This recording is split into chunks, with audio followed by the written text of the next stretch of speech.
So now we are going to start our chairman questions.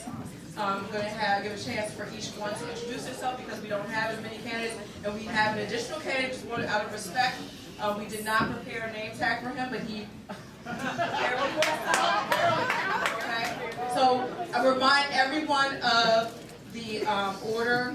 We are going to allow you to do open statements. 2 minutes. We keep it at 2 minutes. This young lady is going to keep you on time. And we'll start with Chairman Mendelson.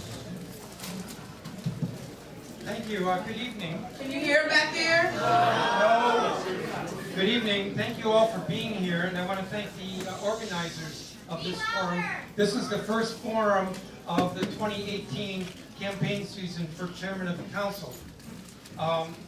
So again, I want to thank you all for being here, and I also want to thank some of the groups like DC for Democracy, which has endorsed my candidacy in the past, and I am here.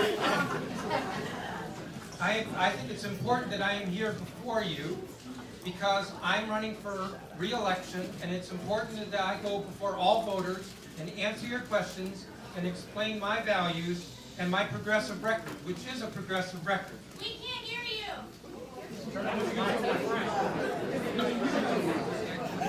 Maybe move to the front. All the time.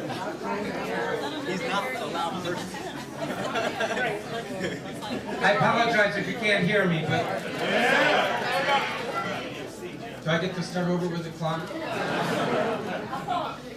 And I'm well aware of the fact that some of my colleagues are not participating in this forum or with the questionnaires, but again, I think it's important as somebody who's seeking your vote and your support that I come before you and answer your questions.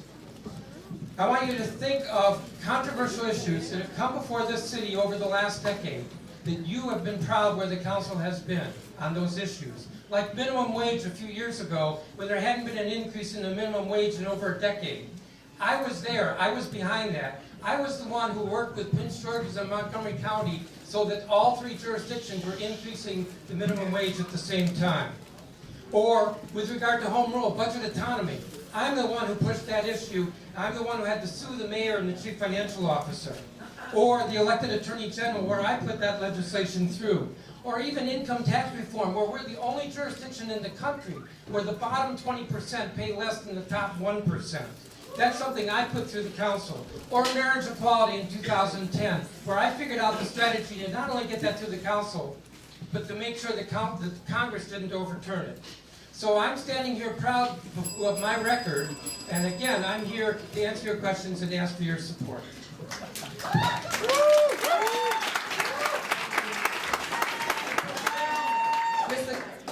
All right, so I'm going to remind you all the rules. We will allow the applause now on the opening statements, but when we go into the questions, we're not going to do all that. Okay? So, Mr. Gurley. Calvin! No, I'm going to give you this. I don't want to share my mic with you. Come on, respect my one now.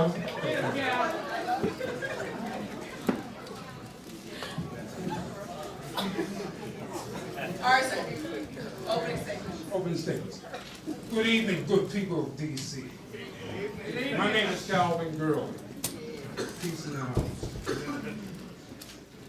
We need new leadership. Let me tell you the reason why. Let me tell you a little story. The story is, there's a little community in River Terrace. And there's other areas of Ward 5, 6, and 7. And during that time, children and seniors were suffering from asthma and cancer. And the reason is because the Pepco plant was burning coal and old fuel. Our city council members didn't do anything. But there was a community activist by the name of George Gurley, my uncle, and I helped him. And in 7 years, the Pepco plant was closed. Now, some of you heard this story. Or either it happened to you. You have a problem in your community, and you ask your council members to help. They turn their head. We need new leadership. When our kids, when this city government graduate children who cannot read or write, and the chairman does nothing, we need new leadership. When you prove to DC water that only 2 people lives in your home, but they continue to bill you for a family of 4, and the chairman does nothing? We need new leadership. That's right. When our kids, job training, and those who are graduating from college, when they can't get a job in this city, where they're from, and the chairman does nothing, we need new leadership. Tell it. I'm asking you to give me that leadership, and I'll change this city. You will have the protection in your communities. You will have the police presence that you want because of high crime in your areas. And we will graduate our kids. We will give them decent education, and all of them will graduate. Calvin Gurley, thank you. Thank you. Mr. Lazere?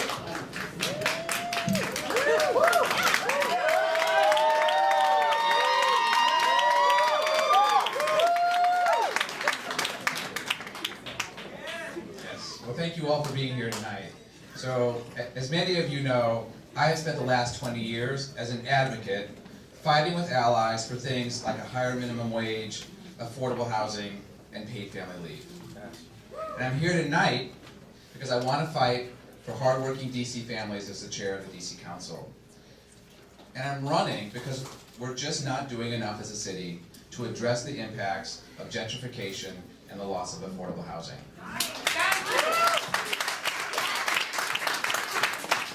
I'm especially concerned that Black and brown residents who have shaped the city's history and culture are being pushed out and left behind. There are too many families who worry each month about how they're going to pay the rent and whether they can stay in the city, families who have lived in the city for generations. And there are far too many residents who only have a tent to call their home. Now, we are a prosperous city, and we can do better than that. We can build a fair economy where everyone benefits. And we need to act with urgency because DC residents cannot wait while we just try to manage the problem. So I'm ready to take bold actions. I want to do things like end homelessness in the district. We need to strengthen our schools from Ballou all the way to Wilson, and we need to rebuild Metro. Now, there have been a lot of good things that have happened in DC, but I think it's important to note that they've largely come because of advocacy. And that's what I've been doing for the last 20 years, working collaboratively with many of you, with policymakers, with small businesses, with labor unions to get things done for DC residents. And that's what I want to do as DC Council Chair.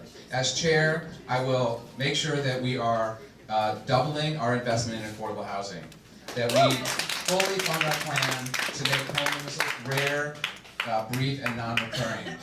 I will make sure that we do what it takes to make sure DC residents can have good quality jobs. I will make sure we have a strong paid family leave program that is good for workers, that we invest in our children through things like quality childcare, better after-school and summer school programs, and enough money to address the challenges that students in the city face. Thank you for your support, and I look forward to tonight's conversation.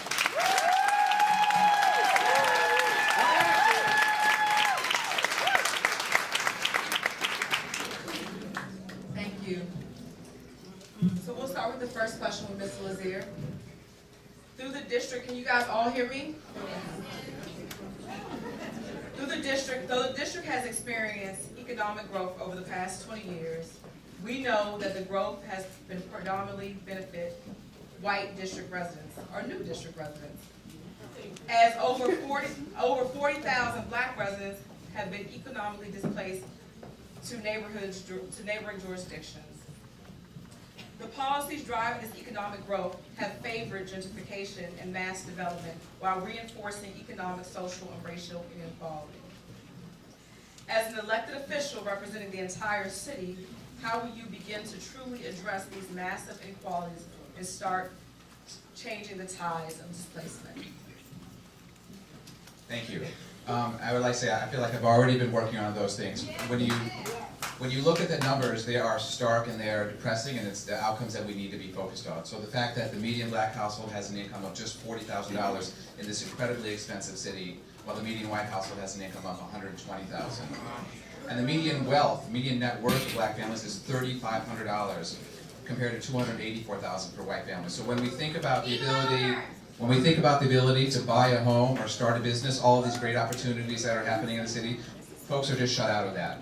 So we need to do a lot more to address those challenges. We should be measuring our success by how much we are reducing those racial inequities.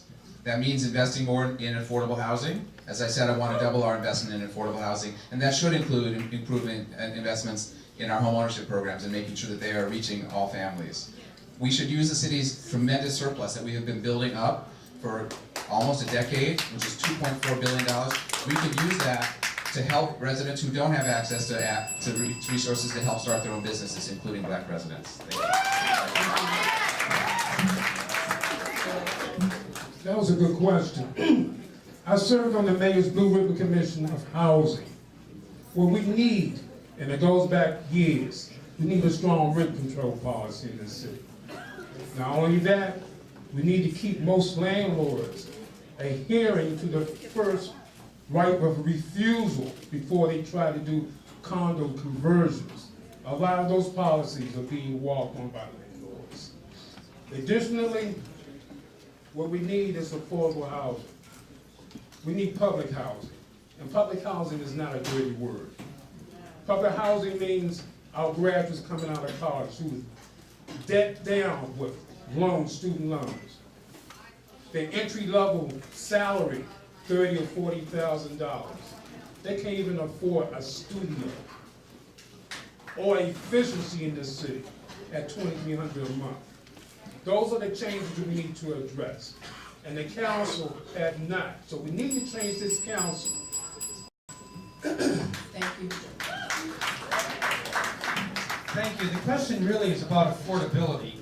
And if there was an easy answer, and candidates love to stand before audiences and make it sound like it's easy, then we wouldn't be struggling with this problem. And this is not just a DC problem. But one reason for the income gap, which is embarrassing and is outrageous, is federal policies. And we can't fix the federal policies. But I mentioned in my opening statement what we did with the income tax. That's one way of addressing affordability in the income gap. There are other ways dealing with affordable housing, like rent control, which I've been a longtime supporter of, or funding for the Housing Production Trust Fund, or adding money to what the mayor's proposed in each budget for local rent supplement, emergency rental assistance, and so forth, or real property tax rates, keeping those down, or other strategies that deal with affordable housing. But what hasn't been said by anybody is jobs. And if you want the city to be affordable, people have got to get jobs. And part of them getting jobs is educating them, which we're failing to do. And if you've been watching me, I have been putting a lot of pressure on the city with regard to attendance accountability,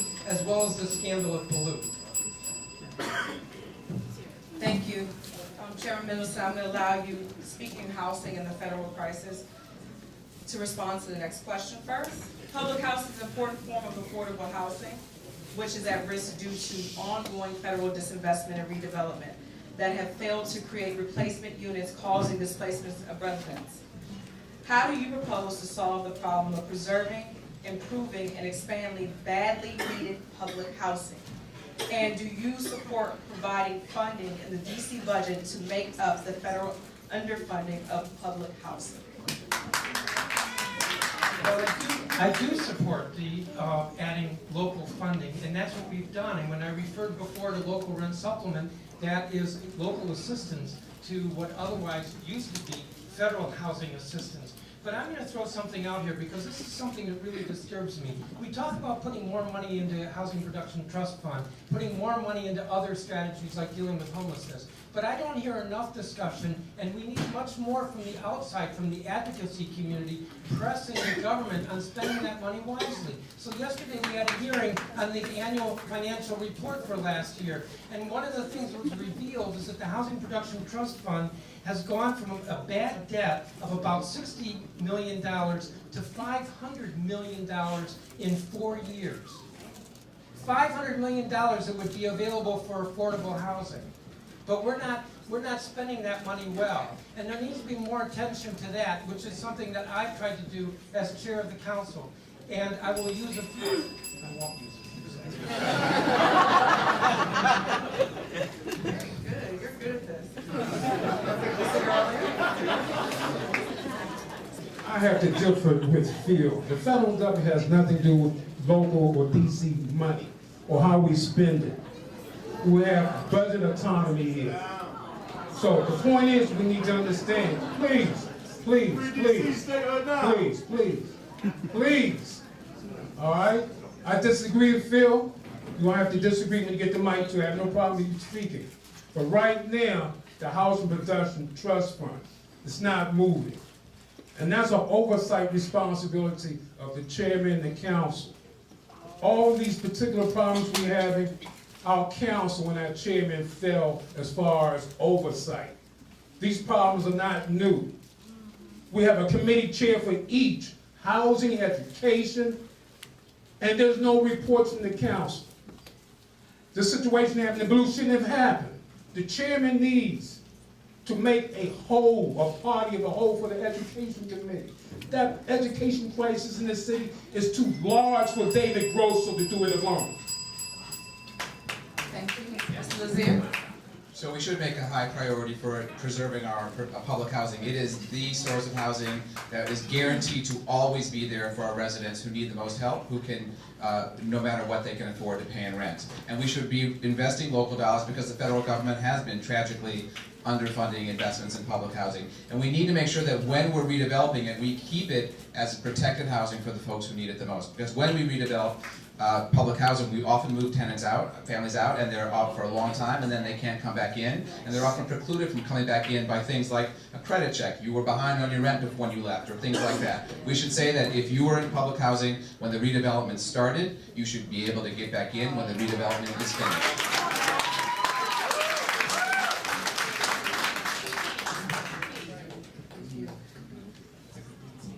Mr. Gurley? I'm gonna, since you're so, I'm gonna allow you to answer the next question first. Do you support full funding, which many of these folks in the room worked on and passed today, the DC Fair Election Act? Give it up for all of us.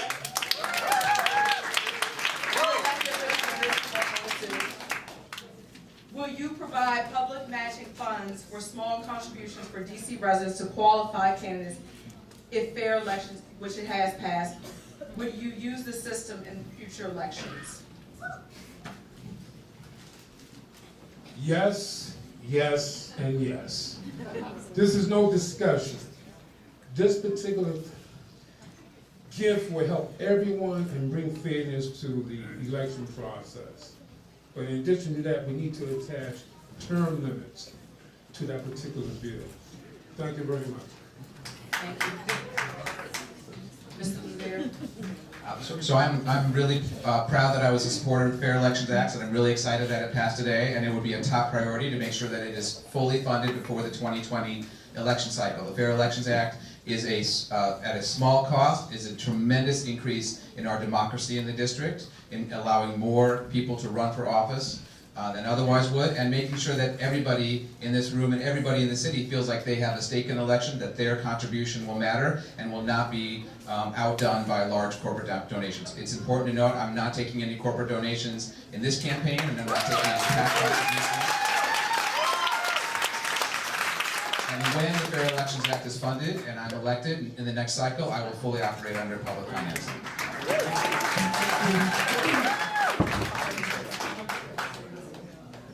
Well, as with many of the issues we're discussing tonight, I've been there. So I was a co-introducer.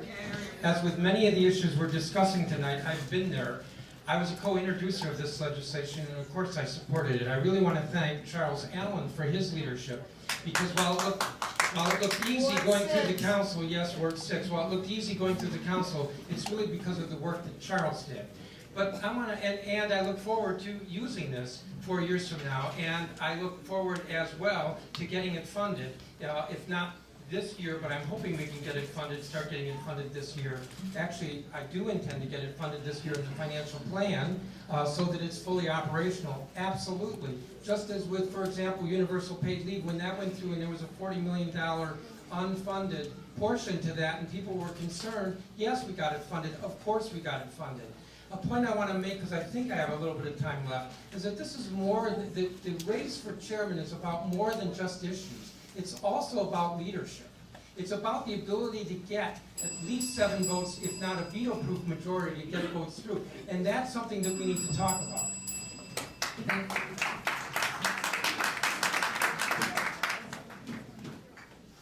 The Neighborhood Engagement Achievement Results (NEAR) Act would prioritize community-led public health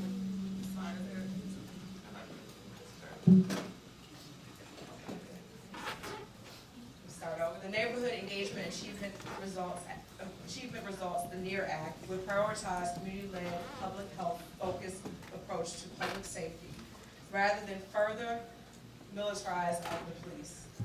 Despite passing the DC Council unanimously in 2016, several of the most important provisions of the law are still not implemented. What will you do to ensure that the NEAR Act is fully, faithfully, transparently, and successfully implemented by the administration? Please be specific regarding how you would utilize the Council's authority as well as your public platform to ensure that the mayor and the administration fully implement the law. We'll start with you. For those who may not know, what the NEAR Act is about, which if I remember correctly is Neighborhood Engagement Achieves Results, which is a public safety bill, is about taking different approaches to the typical police response to dealing with public safety. So it recognizes that violent crime often has a public health component to it, as well as mental health component, as well as dealing with the trauma issues for the relatives of victims. The mayor was hostile to that bill when the council passed it. I'm not sure, but I think I was a co-introducer of that legislation. And last year, I, as chairman of the council, deliberately ensured that there was full funding for that bill. So the subject to appropriations language went away. Now the issue is in part whether the mayor is fully implementing that. I spoke as recently as last Friday with Charles Allen. He chairs the Judiciary Committee. So if any of us stand here and say, well, as chair, I'm going to have hearings and I'm going to do this, no, because the Judiciary Committee is the one with oversight. But Charles is on this. Charles is a good council member, and I told him that I will work with him to ensure that we get it implemented. Mr. Gurley? I am briefly understanding the NEAR Act. However, as Councilmember Mendelson did say, is that to be effective, you have to get the votes. And don't be misleading on that, because the chairman is the one that delegates chairs to all the council members. And with that chair that he delegates to you, you owe him. So he can guarantee that if he gives you the proper chair, he will get the vote from you to pass it, even the NEAR. Now, I think we need to practice that particular social services at our area schools, in which our teachers need teachers' aides, they need social workers there to help our kids who have problems that teachers can't solve, because the teachers are there to teach. So we can take that social approach that we have on the street, the NEAR, and use the example as far as our schools to help our teachers in any social programs that our children are going through. Thank you. Mr. Lazere? So I think the answer here really is a matter about how you use your leadership and how you use the bully pulpit of the council chair, even if you're not the chair of the committee, to bring attention to this issue. So how do you talk about it? How do you make sure you're talking about it at every opportunity? And then how do you creatively interact with the community that wants this program to be implemented and that is frustrated that it does not? So perhaps the solution is to have meetings in the community with the advocates who have been supporting implementation of the NEAR Act to sort of highlight the fact that it hasn't been implemented yet, to put the pressure on the mayor from the outside, to use whatever tool you have, whether it's as a legislator or in partnering with the community, to make sure that the mayor understands that it is a priority for residents and that they want it implemented. Thank you. Mr. Lazere, we'll start with you again. With the carbon fee and rebate policy called the Climate and Community Reinvestment Act of DC, companies that buy and sell fossil fuels in the district would pay a steadily rising fee of each ton of heat trapping pollution they cause. Be louder. Which part didn't you hear?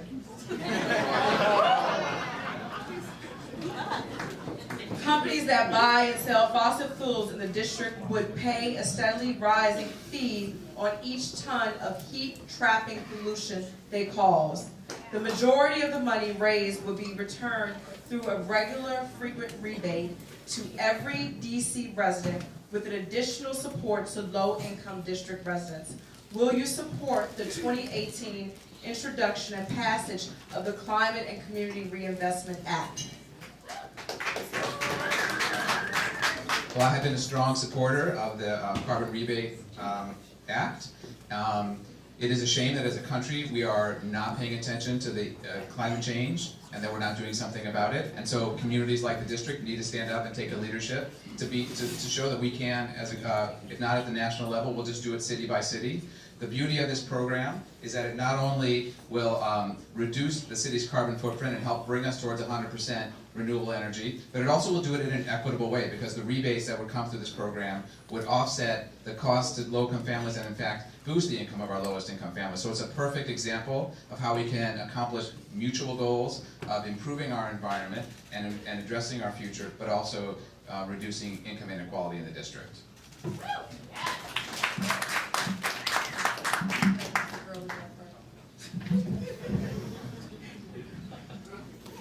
This reminds me of my uncle and I when we tried to prevent a hydrogen station from being created off of Benny Road right next to Preparatory School. The carbon rebate is fine, but we have to make sure that the council put the oversight that is needed to make sure that money and those fees are funneled back down to these folks who are designated to get it. Right now, if you remember or not, years ago, DC government officials promised the city, and church officials, they brought the lottery gains into the city. Guess what? A percentage of those sales from lottery go to where? To the schools.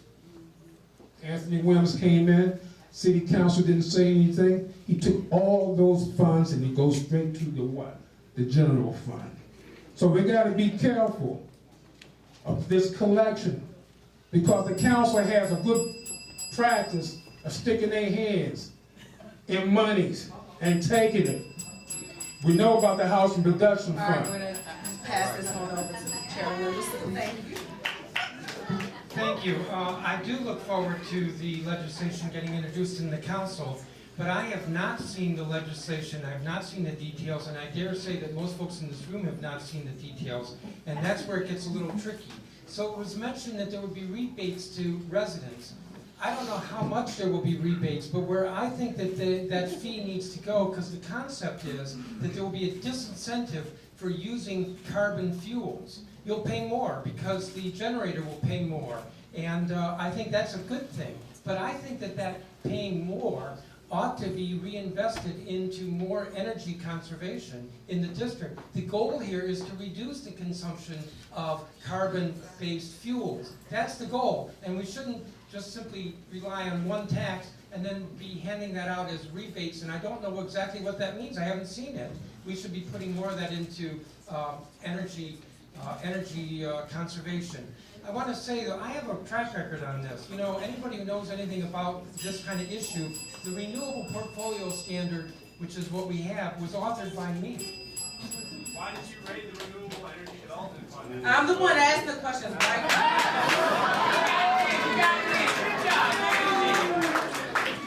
I'll be happy to answer that question when I have a chance. Y'all get a little feisty, and I ain't gonna do that. We're almost done, okay? Let's keep it clean. Last question, before we go into our yes or no's, open it up. The district, in the midst of healthcare crisis for Black mothers, mortality rate are extremely high among Black women than white women. And the recent closure of the OBGYN ward at UMC has only raised the issue. How would you address this crisis? Sorry, I'm not familiar with the issue, so how would you address the crisis of women mortality because we don't have solid health care for them? I'm gonna start with Mr. Gurley this time.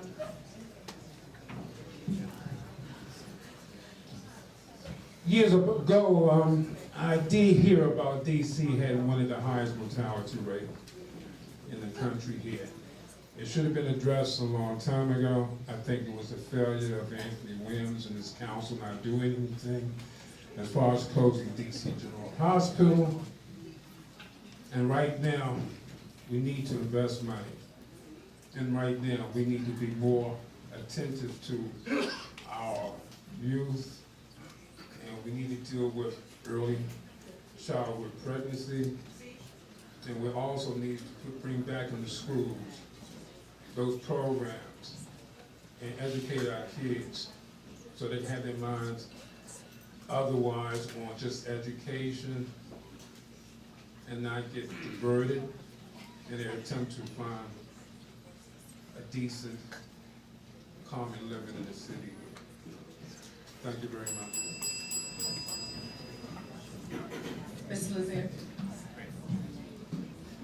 I think the answer here comes down to a lot of leadership and oversight, which is some of the things that we've talked about tonight. So I think it is a shame that we have lost maternity services east of the river.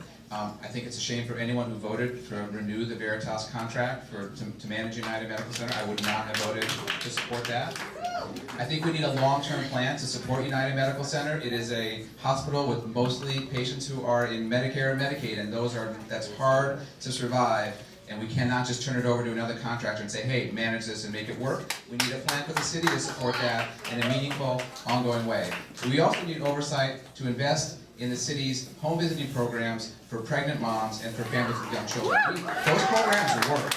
With a small investment, we have healthy babies who end up starting school ready to learn. As a city, we've ignored our home visiting programs. We don't have a home visiting council that isn't doing the job. I would, inside the council, make sure that we are elevating and investing in home visiting programs and doing the oversight to make sure that those programs are serving pregnant women and that we have more children born healthily.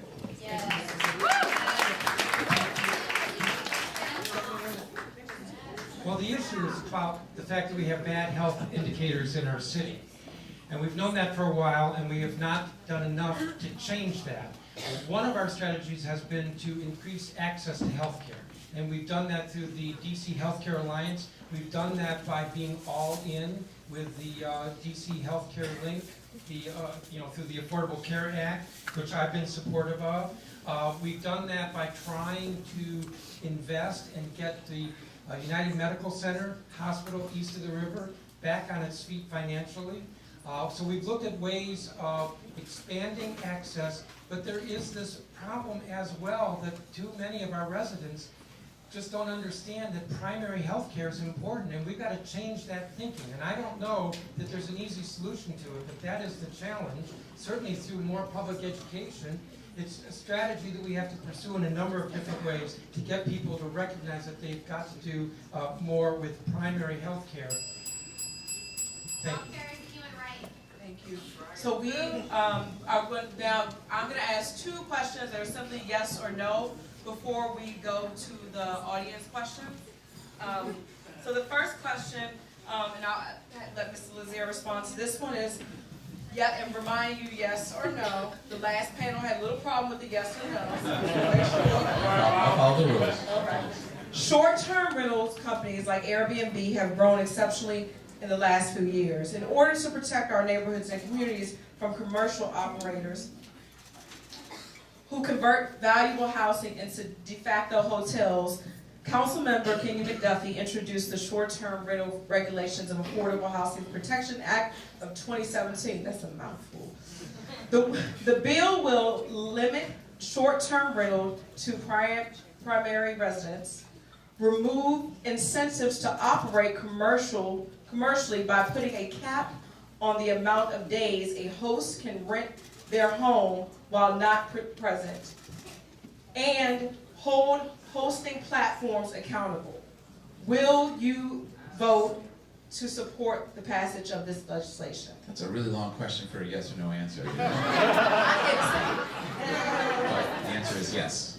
Thank you. Mr. Gurley? I will say yes. Mr. Mendelson? Yes.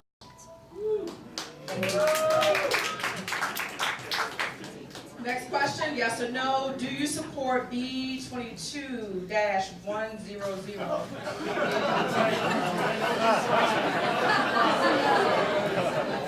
Feels like, The Preservation of Affordable Rent Control Housing Amendment Act of 2017 to stop the abuse of voluntary agreements that currently allow landlords to remove apartments from rent control and take rents to market rate when rents move out? Yes or no, Mr. Mendelson? Yes. Yes or no, Mr. Mendelson? I favor rent control now. Yes or no, Mr. Mendelson? Yes. Thank you.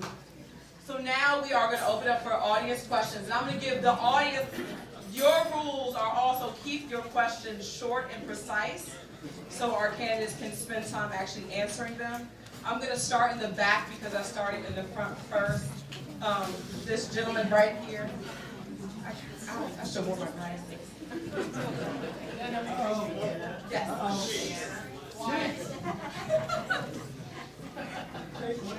Deanna. Oh, thank you. I'm sorry, hold on 1 second. Good evening. My name is John Cheeks. I'm the Executive Director of the United States Citizens Recovery Initiative Alliance. I have 2 questions. One question. This is a tough audience, so Okay. one question.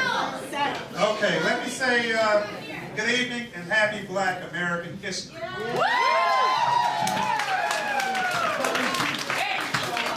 Now here's the question, since you want to narrow it down to 1. Here is the question. Since you want to narrow it down to 1. I am currently the proposer of the D.C. Recovery Act for descendants of American slaves. This bill will be introduced this year or next year by the public. And I want to know right now, because no one will take the chairman's seat or any seat in this city without endorsing the Descendants of American Slaves Act in the District of Columbia. We will get it here first. Reparations now. Thank you. So that's a yes or no question? Yes or no? I don't know what it says, so I can't say yes or no. Reparations. It's reparations. Reparations for Black America, yes or no? Are you for reparations for descendants of American Support slaves? the Reparations Act. Is this a council bill? I'll be the first to say I support reparations.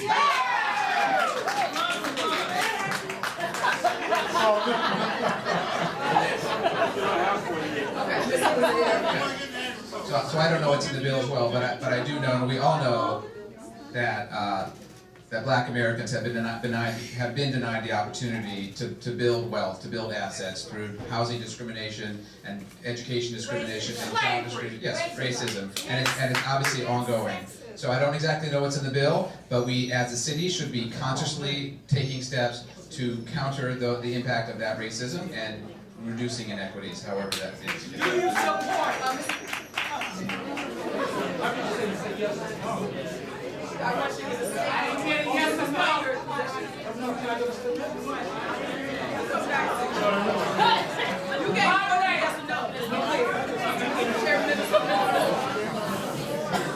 Well, I said already, I don't know how to answer yes or no, and I haven't seen the details of the bill.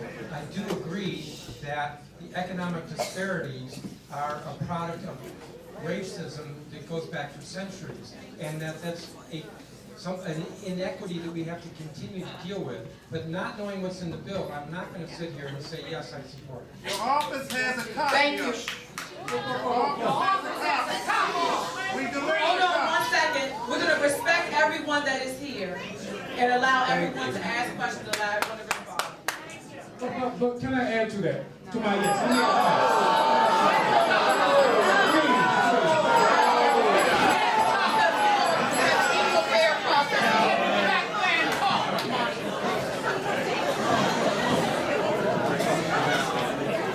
We have another question up front from a young lady. Some respect, please. Hi, thank you for your comments today. My name is Carol Joyner, and I'm a Ward 4 resident. I'm also a caregiver. I've raised 2 children, DC Public School proud. I've also helped my parents throughout many years as they have recovered from several illnesses. We were so proud, Chairman Mendelson, when DC passed the Universal Paid Leave Act. And for the last year, ever since it got passed, there has been a slow repeal and replacement dance going on in the council led by you. And I really want you to help us understand how we can get to DC paid family leave, the Universal Paid Leave Act. Also, I want you to add, help us understand, how we can have a strong bill, the one that actually got passed, instead of the bills that were introduced that weaken leave for the people in the city. Thank you. Let me begin by saying 90 seconds is not enough to give a full answer. The reason why there are bills pending, and there are 5 bills introduced, 4 by other members, not by myself, is because the bill did not go through the council easily. I would challenge any of you to think of what member of the council could have gotten through the council what did get through the council. Because there was opposition from the mayor, there was opposition from the business community, and I dare say a majority of the council did not support the bill. Yes, of course it passed. And the reason why it passed was because as chairman of the council, I figured out how to get the votes. And part of that was to promise members that the employer mandate idea would continue to be looked at. Now, I'm not going to move an employer mandate that doesn't protect workers. And no one has found the solution that would protect workers while changing the financing. But there's also a misunderstanding that the benefits are on the table, and they are not. The 8 weeks, the 6 weeks, the 2 weeks are not on the table, and they have not been up for discussion. So I get it that people are concerned about whether workers will be protected, and that's a very important issue. But people phrase this in terms of universal paid leave is gutted and the benefits are being gutted. No, the benefits are not changing. The financing has been discussed. There is not a solution that has been found, and I am not going to move the bills that are currently pending.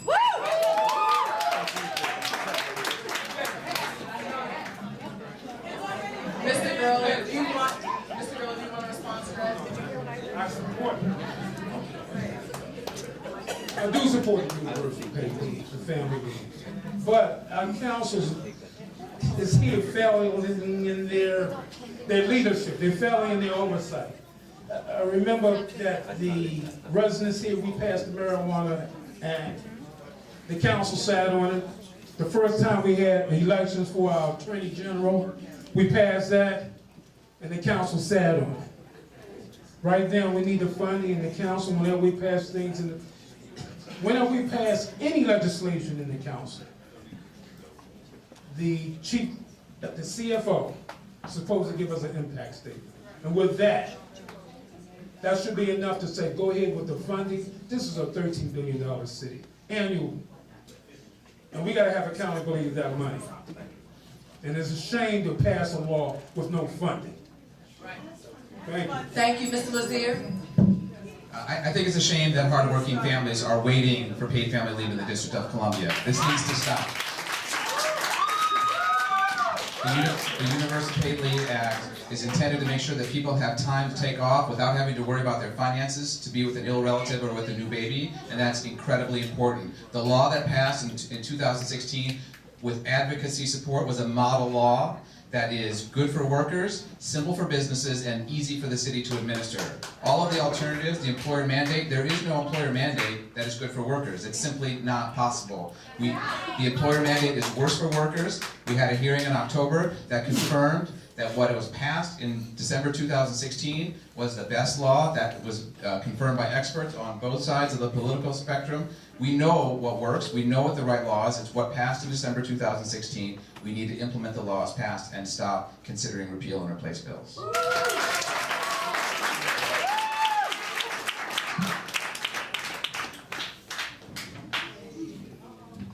Hi, thank you. Zach Israel here. So I have a question regarding...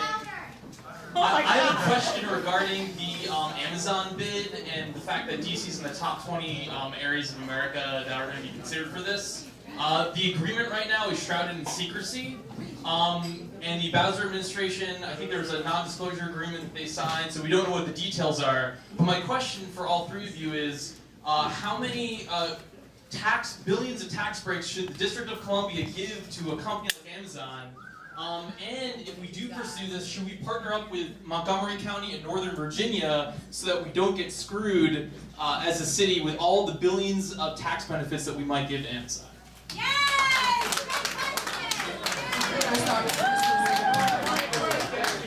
So I have long been an opponent of lavishing tax subsidies on corporations that don't need our help. And I don't think the city should be offering billions of dollars to one of the biggest corporations in the world. They should be investing that money in improving the education and the job skills of DC residents so that we're building our economy organically.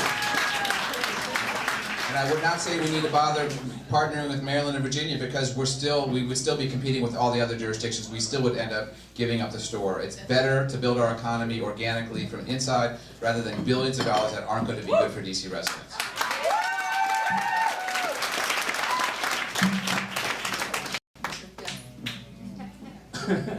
I agree with Ed. And I don't want to duplicate what Ed said, but let me add on another facet to what your question is. That is secrecy.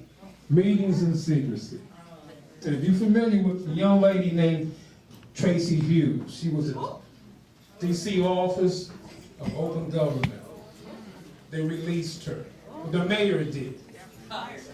When she tried to push the mayor, and she didn't have the resources or the lawyers to push this lawsuit against the mayor, to make sure that meetings are open and they're public. And the Freedom of Information Act, that you ask for information, is given freely without any hesitation. Council didn't act on that. Council didn't even come to her rescue. But now there's no one in the office of open government. And all your requests for FOIs or the tape, police tape that killed that young boy won't be released to you. That's because our council did not fill that seat again. Chairman Mendelson. Well, there were a couple parts to the question. One part was tax incentives. Now, there is some tax incentive for IT companies, startups. It was adopted by the council almost 20 years ago. But I don't favor additional tax incentives in this case. I just don't. I think that these tend to be money losers. It's kind of exciting you get this big name company, but the goal with economic development is that we get more revenue to the city, and if we are instead giving out a lot of incentives, then we're frustrating that goal. But there was another part to the question that I liked, and that was about regional partnership. I think that's so important, and I'm disappointed that Montgomery and Fairfax, basically Virginia and Maryland, didn't step up when the discussion at the council of governments, where I am on the board of directors, was about the jurisdictions working together, because we all benefit if a company like Amazon comes to the region. So let's work together instead of cannibalizing ourselves to try to beat our neighbor. Thank you. I'm going to take one last question from the audience from this young lady who's been patiently holding her hand. Am I the young lady? Yes. And then you're going to closing statements. I'm young. I'm Aja Taylor. I'm the advocacy director of Bread for the City. I know, bread's the best. And my question, so one of the most important roles of the council chair is to keep the check the powers that we checked, right? So checking the mayor. And so I would like to know your plan, if elected as chair, for checking the mayor. And I actually would like you to give an example of a time where you have checked the power of the mayor. Thank you.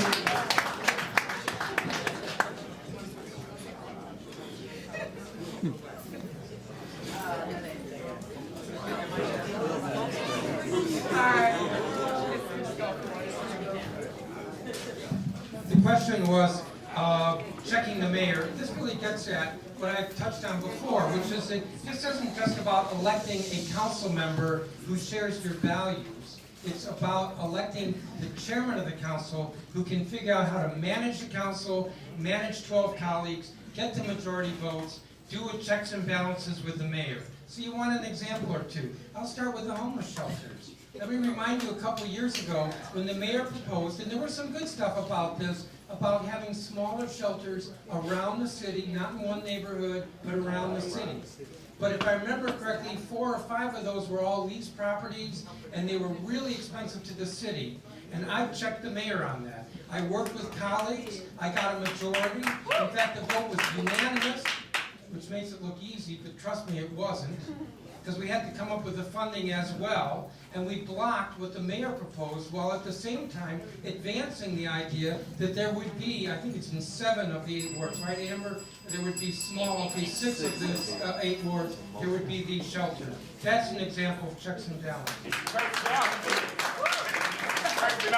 Mr. Gurley?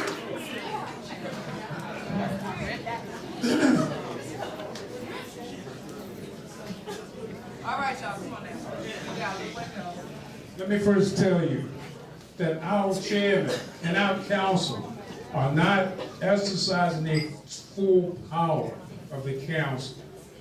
The chairman and the council have the full power to create and abolish any agency, any department, and it also has the power to define the duties and the responsibilities of those agencies.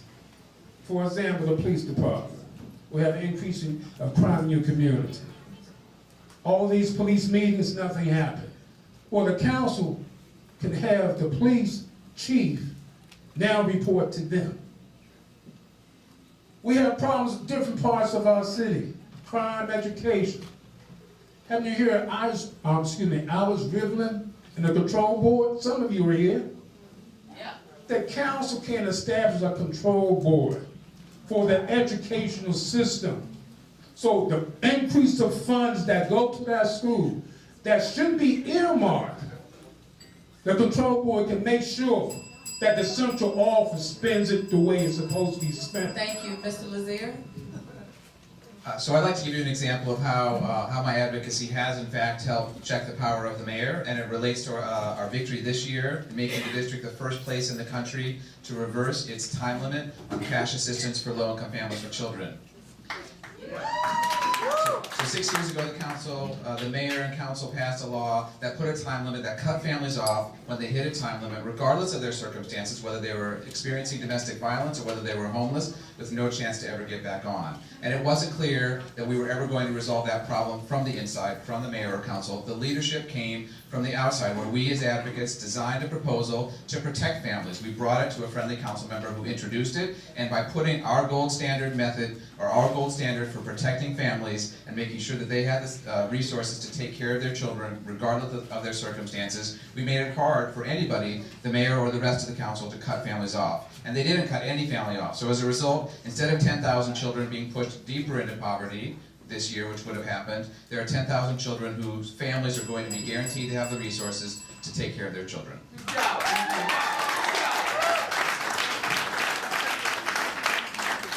So at this point, we are going to take last closing, why we should vote for these people.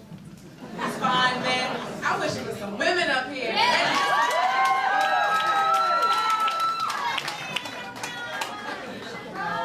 I'm gonna run out of here.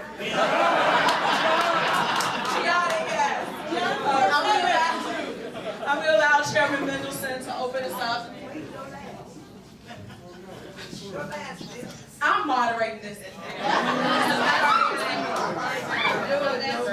And we'll give 2 minutes for closing statement. I tried to go last on the last one. And I was trying to help you. Thank you. Thank you very much. Well, again, for those of you who may not know, I'm Phil Mendelson, and I'm chairman of the council, and I'm here to ask for your support for re-election. If you look at where the council is today compared to where it was when I became chairman, the council is perceived as much more productive.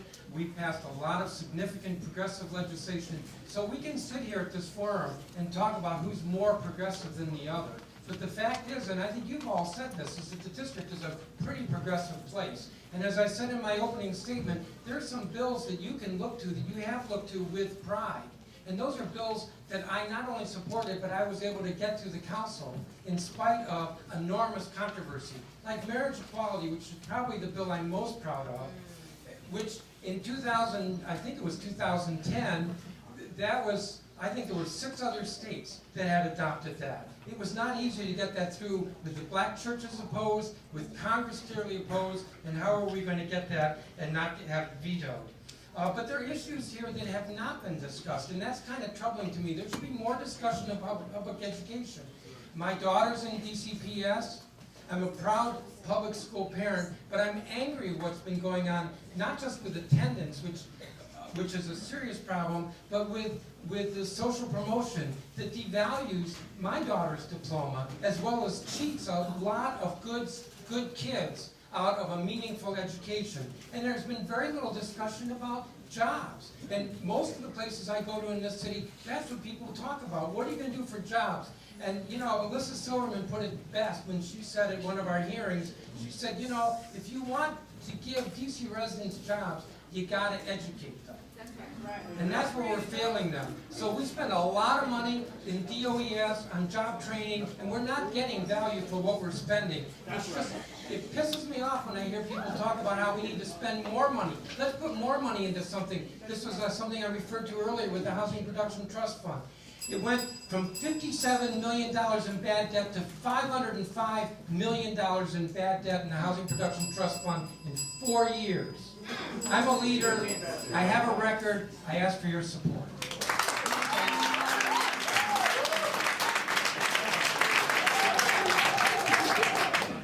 Mr. Gurley?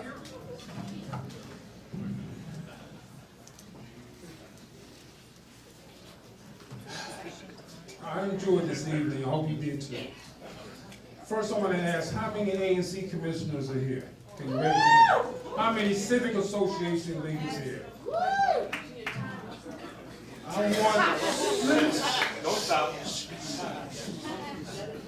I want you to give applause to these elected officials because they have done more for your requests and your cries when the council didn't deliver. They have worked hard. They have worked harder than our council members. And for one thing, they are working without pay. And they're getting things done in your community. And that's the leadership that should be at the top of the chairman. When we come to him, we ask him for more police presence in our community. Increase of crime, education. But we have to rely upon the ANC. Chairman Phil says, hey, you got a problem? Come down to the Wilson building and protest. When was the last time you saw a developer or big business with a sign or a bullhorn protesting down the Wilson building? All they got to do is make one call, and it's done. But you have to protest. Take the day off. Ladies and gentlemen, give me the leadership that you deserve, and I'll change this city to respect you and to respond to your needs. No more you have to sue government or find money to sue government at all. We're going to stop this. We're going to stop this rain tax. Unnecessary. Do you know the U.S. Congress is not paying their rain tax? Impervious area fee. And guess who's making up the shortfall? We are. We are. Because Congress refused to pay, and they allowed D.C. Water to charge us extra to make up for the Congress shortfall. You need the leadership. I'm the only one that can give it to you, and I'm the only one that can do it. Thank you very much. Thank you. Mr. Lazere? Thanks again to everyone for coming out tonight. So I want to make clear that I'm here tonight and I've been doing the work that I've been doing for 2 decades because I love the district and I care deeply about its future. This is the city where I got married 28 years ago. It's where I bought my first and only house in Brookland 25 years ago. Thank you. I like all the city.